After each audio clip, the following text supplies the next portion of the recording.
కేవలం మరియ తల్లి ఒక బైబిల్లో మాత్రమే లేదు సుమా. ఇస్లాం వారు నమ్ముతున్న ఖురాన్ లో కూడా ఆమెను గూర్చినటువంటి ప్రస్తావన బైబిల్ వ్రాయబడిన 600 సంవత్సరాల తర్వాత వ్రాయబడినటువంటి ఖురాన్ లో వ్రాశారు. ఇస్లాం సోదరులు కూడా మరియంని ఒక భక్తురాలిగా అభివర్ణిస్తారు, ఒక ఉత్తమురాలిగా కీర్తిస్తారు. మరి అలాంటి ఆమెను గూర్చి విచ్చలవిడిగా సోషల్ మీడియాలో మాట్లాడుతున్న వాళ్ళను వదిలేస్తున్నారు అంటే ప్రభుత్వాలు ఏమనాలి? ఇదే విధంగా వేరే వాళ్ళ గురించి ఎవరి గురించి మాట్లాడినా వెంటనే చర్యలు తీసుకుంటారు. మొన్న ఈ మధ్య కూడా చెప్పాను, ఆయన ఎవరో అన్వేష్ అని ఒక ఛానల్ ఏదో ఉంది, ఆయన ఏదో మాట్లాడారని చెప్పేసి ఆయన సారీ చెప్పినా కూడా, క్షమాపణ కోరినా కూడా, 2-3 సార్లు క్షమాపణ చెప్పినా కూడా మన్నించకుండా ట్రోల్ చేశారు, కేసులు పెట్టారు.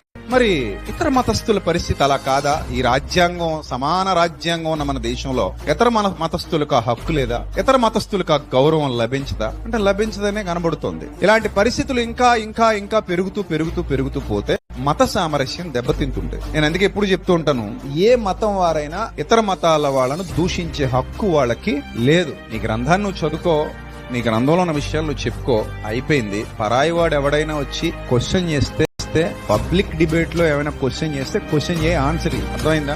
అది సామరస్యంగా ఉండాలి, కుట్రపూరితంగా గొడవలు రేపే విధంగా కాదు. సామరస్యంగా గ్రంథ పరిశీలన చేసేది వేరు. కానీ ఇలాగా మత సామరస్యాన్ని దెబ్బతీసే విధంగా ప్రభుత్వాల్లో వ్యక్తులు ఉంటుంటే ఇంకా కంచే చేను మేస్తే కాచేది ఎవరన్నట్టు ప్రభుత్వాలలో ఉన్న వ్యక్తులే ఇలాంటి దుర్భర పరిస్థితుల్లోకి దిగజారిపోతుంటే సామాన్య మానవుల పరిస్థితి ఏమిటి? కాబట్టి మీరు జాగరూకులైన దేవుని పిల్లలుగా, మిమ్మును గూర్చి హేతు అడిగే ప్రతివానికి ఎల్లప్పుడూ సమాధానం చెప్పుటకు సిద్ధమైన మనస్సు గలవారిగా, శక్తి వంచన లేకుండా సత్క్రియలు చేసేవారిగా, నీతి మార్గంలో నడుస్తూ ఇతరులను నడిపించేవారుగా ఉండాలి.